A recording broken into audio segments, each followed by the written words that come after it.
Welcome to the Alex Salmond Show and the start of a two-part series on the issue of violence in the communities of London. Over recent months, knife crime has emerged as a national crisis, as it's been described in the House of Commons.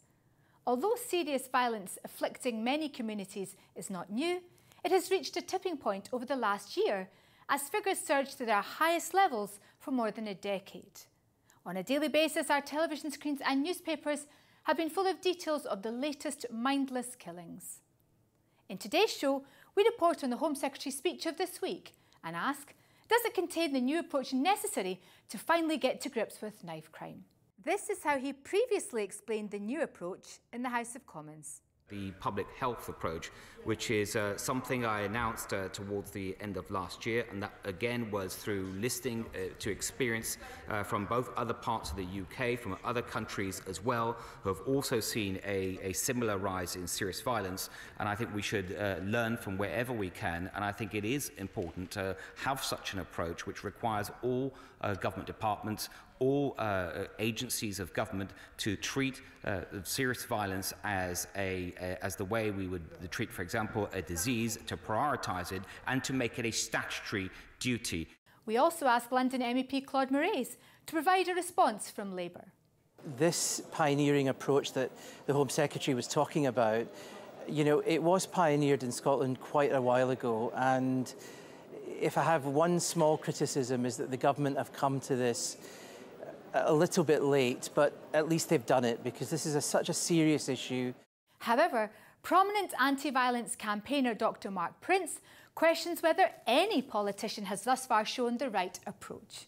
Have the Home Secretary or the Mayor of London, have they been beating up after your door and saying, you know, with that 12-year experience, Mark, what do you have to tell us about getting a message across to young people in deprived communities? That's a real powerful question, but to answer that simply, no. But first, your tweets, messages and emails in response to our show last week from Belfast, where Alex interviewed Eamon Malley. Lynn says, what an amazing interview. His statement about the DUP putting their sense of the union ahead of the economic welfare of the people of Northern Ireland was spot on. Fascinating interview. Glad you enjoyed it, Lynn. Terry says, another fantastic show. Whatever your viewpoint on independence, Brexit or even Alex Salmond, this programme is insightful, well worth a watch. Thank you, Terry. Louise says, interesting. Mr. Malley probably spot on about who would restart violence. Republicans see a future and a tolerable present within the island. Young loyalists, well, I could see why they'd be split between getting as far away as possible and feeling marginalised. Mary White says, I'm not knowledgeable on Northern Ireland by any means, but as I wish for the repeal of the Acts of Union for Scotland, I also wish for peace and unification for the people of Northern Ireland and Ireland. And finally, Martha Dyer says, I don't think it's because of Brexit that Scotland's going for independence. Independence is overdue a long time ago. The chaos in Westminster has only helped to bring it to a head. Now, the Home Secretary's speech in East London this week was his first on crime. He used it to give a deeply personal explanation of why he was changing the approach on knife crime. It's not so difficult to see how I could have turned out to have a life of crime myself. These graphs show the extent of the problems with which the Home Secretary is grappling. The official statistics show three things. One, that the incidence of knife crime is not just a London problem. However, across England it is heavily concentrated in the urban areas. Two, in London, although there are attacks everywhere, it is the capital's deprived areas which bear the brunt of the problem. And three, figures over the last decade show knife crime at first falling and then rising rapidly to reach new highs in the last 2 years. Against this background, does the Home Secretary's new policy carry with it the hope of an all-party approach? Alex turned to Labour MEP Claude Moraes, who represents all the London communities most afflicted by the scourge of knife crime. Claude Moraes, speaking from Strasbourg, you've heard the Home Secretary's speech this week about a new approach to knife crime, the public health approach, which was first adopted in your homeland of Scotland. Do you think that has a chance of cracking this serious problem? Look, I think, Alex, that this pioneering approach that the Home Secretary was talking about, you know, it was pioneered in Scotland quite a while ago, and if I have one small criticism, is that the government have come to this a little bit late, but at least they've done it, because this is such a serious issue. I have a young non-white son growing up in London. It is such a serious issue. Almost you could say it should be cross-party almost, that it is good that he made the speech. And why was it good? Because the Glasgow model, as we could call it, really is the right model. I think it makes real sense that the National Health Service maps exactly what is happening to those 11 to 25-year-old victims, and that by mapping it, it gets to the bottom of exactly what is happening, rather than speculating what is happening to these knife crime victims between those ages. So of course he was right to, the content of the speech was correct. The issue then, of course, is what you do about it. And again, he indicates some of the correct approaches. We now need to put resources behind that, Alex. You can't just leave it. There are a lot of people suffering out there. Yes, it's 20 deaths, but it's, the amount of suffering around that and the amount of fear around that is quite immense, particularly in my constituency, London. What are the hopes for an all-party approach? I mean, there's been some vigorous Conservative criticism of Sadiq Khan, the London mayor. Do you believe that criticism is unfair? I think it's unfair, but I also think it's crazy. I think I despair of it because, as I mentioned, I'm in the position that many are in London, having young kids growing up in London. And me, my wife, we're genuinely concerned. And we're concerned because there is no real handle on this problem. Now, if we're going to get into a war of words between, say, the Conservatives and Labour, we have a mayoral election coming up, which everyone is aware of. And of course, this is the fodder for that kind of election. But then there are young kids carrying knives because they have to defend themselves. And it's not just the 20 deaths, but there are many, many injuries and a lot of fear out there, a lot of bullying going on in schools and outside school. So for that reason, to answer your question directly, I would love this to be an all-party approach. I'd love it to be the holistic approach that Scotland pioneered. That's what happened in Glasgow. And I don't like the idea that people keep avoiding what happened in Glasgow. Because what Glasgow points to is away from all the stereotypes that this is based entirely on race issues or it's based entirely on gang issues. Of course, there are all sorts of elements to this. But what Glasgow proved was if you have a public health-based, holistic approach, you take your time and you put resources into it, you can crack the problem, but it needs to be an all-party approach. But in Scotland, that holistic approach, the violence reduction initiatives, the anti-gang initiatives, the experimental initiatives that took place were combined with intensive use of stop-and-search powers. Will that be possible in London, where such powers have often come in for fierce criticism for their racial profiling? That's a very good point, Alex. And I mean, I've been stopped myself in London. Indeed, I've been stopped outside London too. And I know that if that happens to my son as well, it is an issue. And I would address this head on. I would say that Glasgow is not London. And while you make the full approach of what happened in Glasgow, because I think it's the right one, you have to be sensible also, and you have to understand the particular needs of a massive city like London, 9.5 million people, some other particular issues there. And I think you have to be sensible about that. So policing in London, I think you just need to go according to some of the basic norms of policing and then find out what is particular to London. And I think it doesn't upset the model of Glasgow to say that you can have vigorous stop and search, but you also have to be aware of profiling. You have to be aware that you don't create even more problems further down the line. And if I give you an example, Alex, I mean, I'm here in the European Parliament, I compare the issues in other countries. In France, where you have inner city knife crime amongst black communities, what is happening is you're not getting this surge in knife crime in particular. You do have stop and search.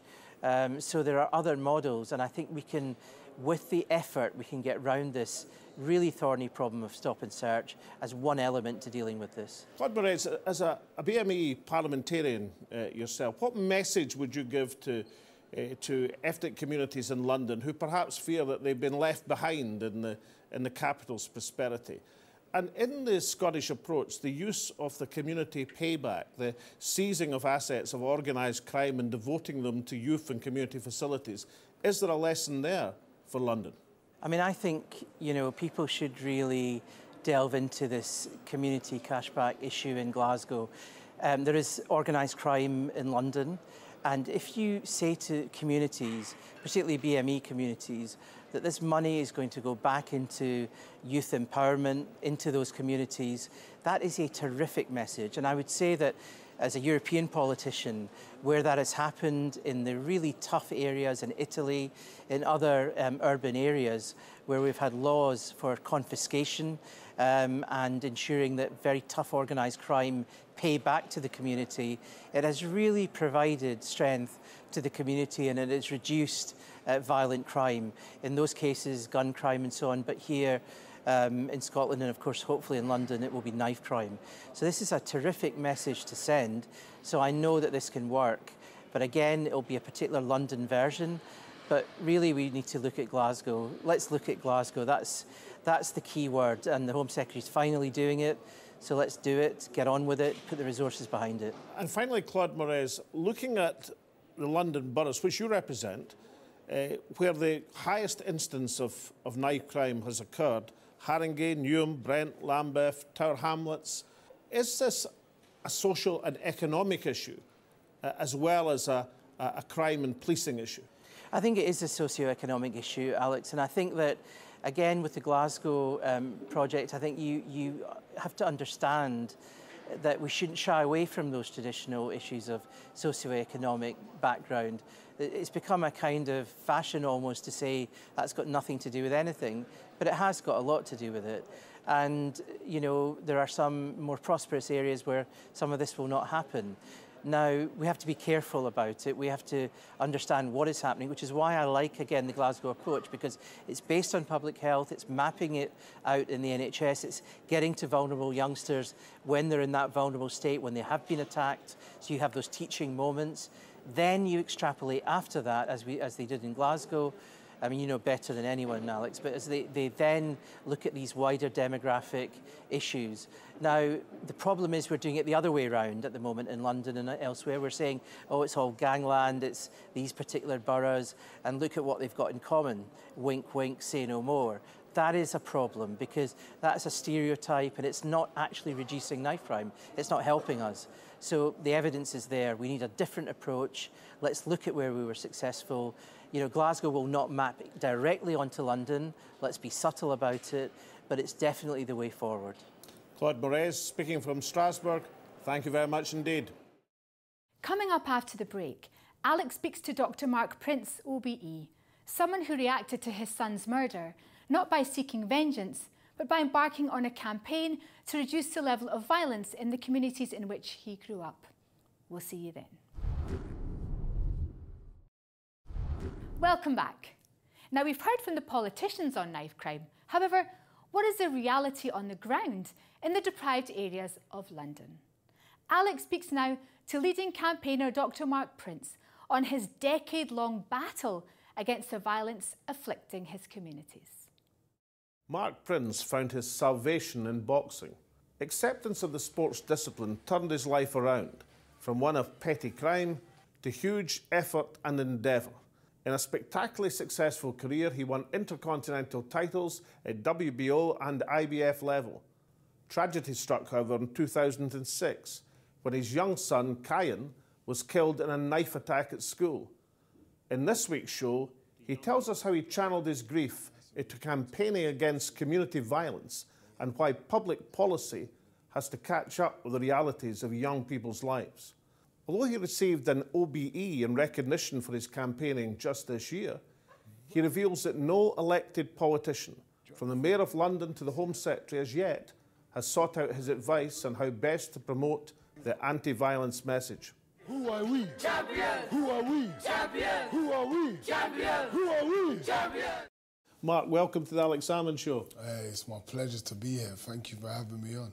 Now listen, tell a bit about yourself first. I mean, a bit about your background and a bit about how you got into boxing. Okay, a little bit about me. I just think my problems at home growing up in a generation where there was a lot of harsh discipline for children, and mine resulted in it damaging me, like kind of mentally, you know, psychologically, emotionally. I ran away from home at 15, so I was homeless. I got into a life of sort of crime, drugs, stuff like that, and eventually I decided to get into boxing because it was a transferable skill. You know, I had a reputation for knocking people out and being violent on the street. So I thought, well, why can't I hone those skills and come away from being violent against people and go into a skillful sport? It was a vast change in my life. My change physically, change mentally, it cleared my mind. Just all areas of my life began to change, and I began to want to be someone. My self-confidence, my self-esteem, everything just grew. And you had a hugely successful amateur and then professional career, basically coming from nowhere in the boxing ranks. WBO and IBF Intercontinental Champion at light heavyweight. I continued my knockout ratio, 18 fights undefeated. I think it was 14 or 15 knockouts. I think it was 15 knockouts before I lost my first fight. And what a learning lesson it was, because, you know, we're all chasing after the zero and want to be undefeated to prove that we're the best. But when you look at the greatest fighters, we don't remember them for having a zero. We remember them for the characters they were, who they become as fighters, and the entertainment and the heart that they showed us as fighters in the ring, that they never gave up. They got up when things were bad. And this is what shows the real character of a man. And I learned about that when I was fighting as a fighter. And I think it really builds character. You find out who you are. That's why I equate boxing a lot to life itself, because you find out who you are as an individual as you're going through ups and downs, you know? So then you retired from boxing, yeah.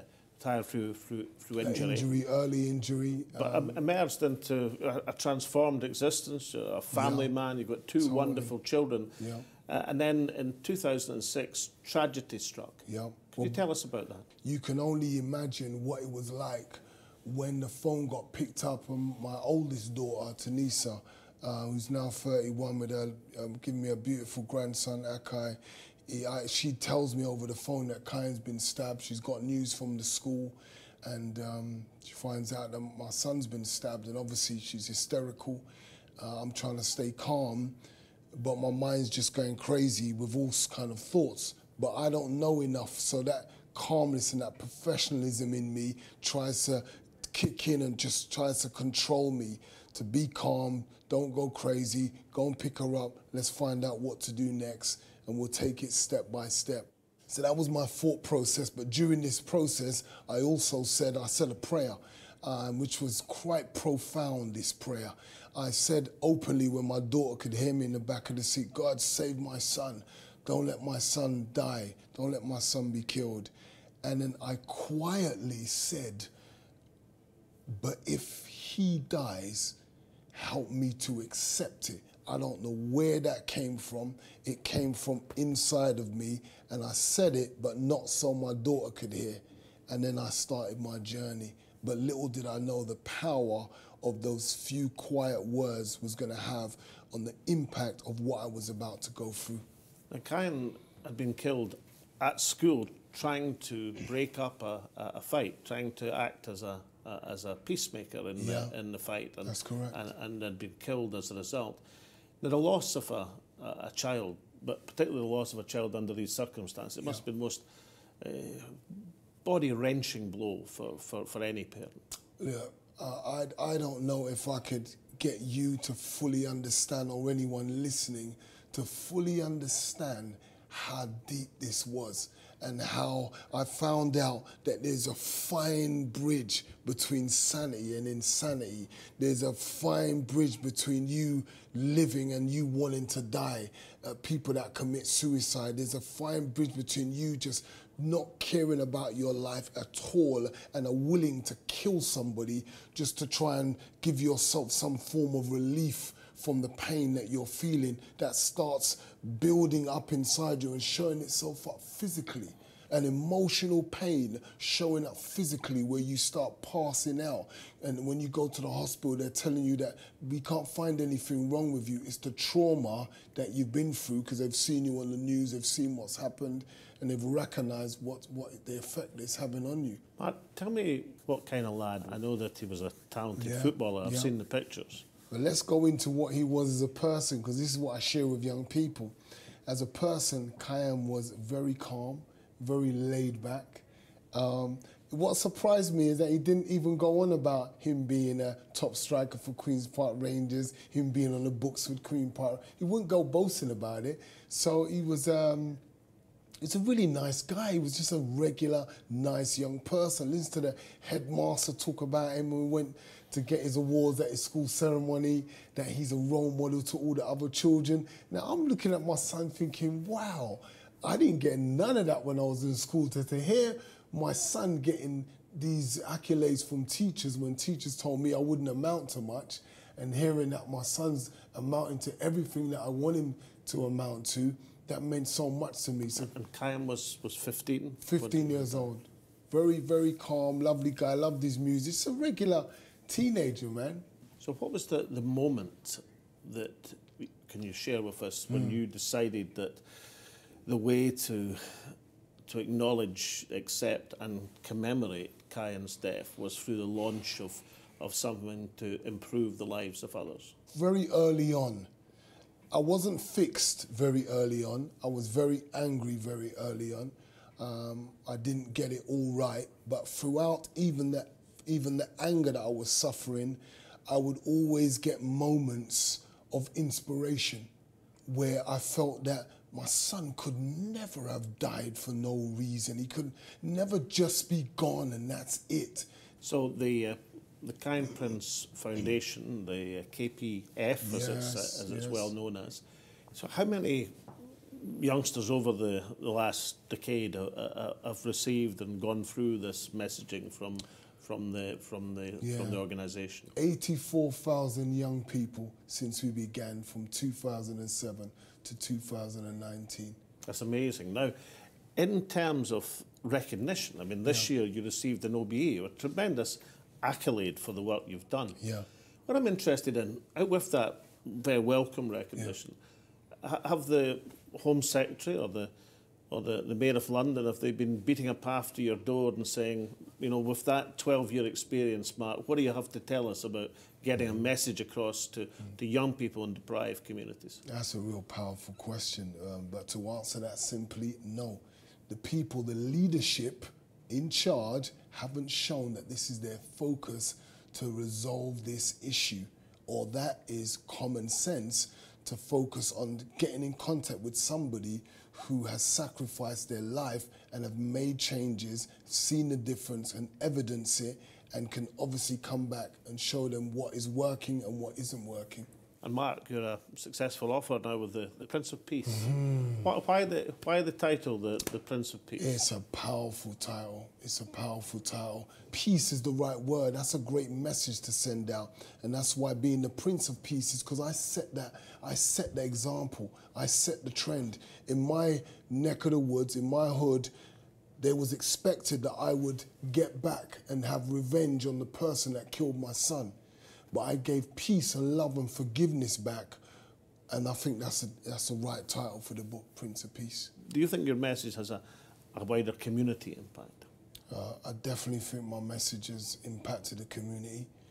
They can see the communities are filled with fear for their own children, but we can have a greater impact if we sit down and strategically look at what change can we make as a community to say, let's change our narrative. Let's not talk about snitching and grassing anymore when it comes to killers. We don't want killers in our community. We want our children to grow up and be safe and have a life and have an opportunity to live and bring up their children. So we need to change this attitude, and I think if communities begin to think more strategically about how they can change these mindsets within our communities, we're going to see real change, because this is one of the massive problems that we have.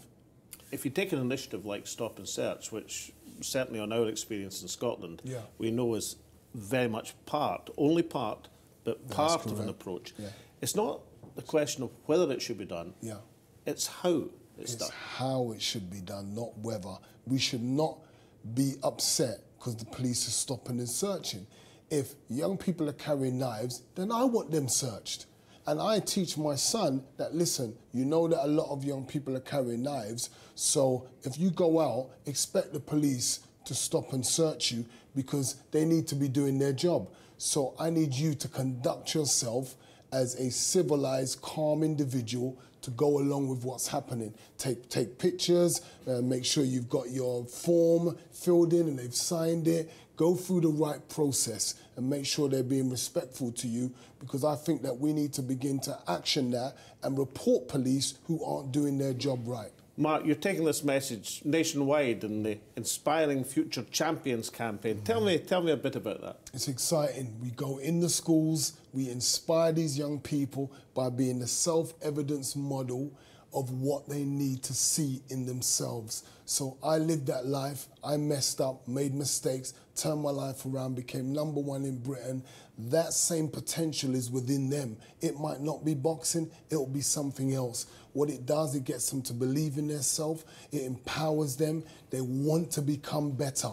So once you leave them with that now, you don't have to go on about knife crime so much, because you ain't gonna carry a knife after now you believe in yourself that you have great potential. So this is what's bearing fruit at the moment. Mark, I wish you great good luck in your endeavours. Now, to help you on your way, I present you with Alex Salmond Quake. Now, I don't know if you know the drill. You certainly couldn't do it when you were in training, but it's whiskey in the quake, and then you pass it round only your close friends. Well, I'll try some of that tonight because I've got some backache that needs sorting out. Maybe the whiskey would help. Mark Prince. Thank you so much. Thank you so much. Awesome. The story of Dr. Mark Prince is a deeply personal and truly remarkable one. To channel personal tragedy into public campaigning speaks of will and determination of the highest level. It also shows an ability and a courage even beyond anything he achieved in the ring. Mark's experience is compelling, but should also be part of public policy, which makes it all the more remarkable that as yet he has not been sought out by the policymakers. It is now an agreed strategy between the Mayor of London and the Home Secretary that they should follow the community health approach to tackling violence, the one pioneered in Scotland over a decade ago. But are they sure they understand the full implications? Next week we speak to the man who can tell them, former Scottish Justice Secretary Kenny McCaskill. Join us again to find out. Until then, from Tasmina and me and all at the show, it's goodbye for now.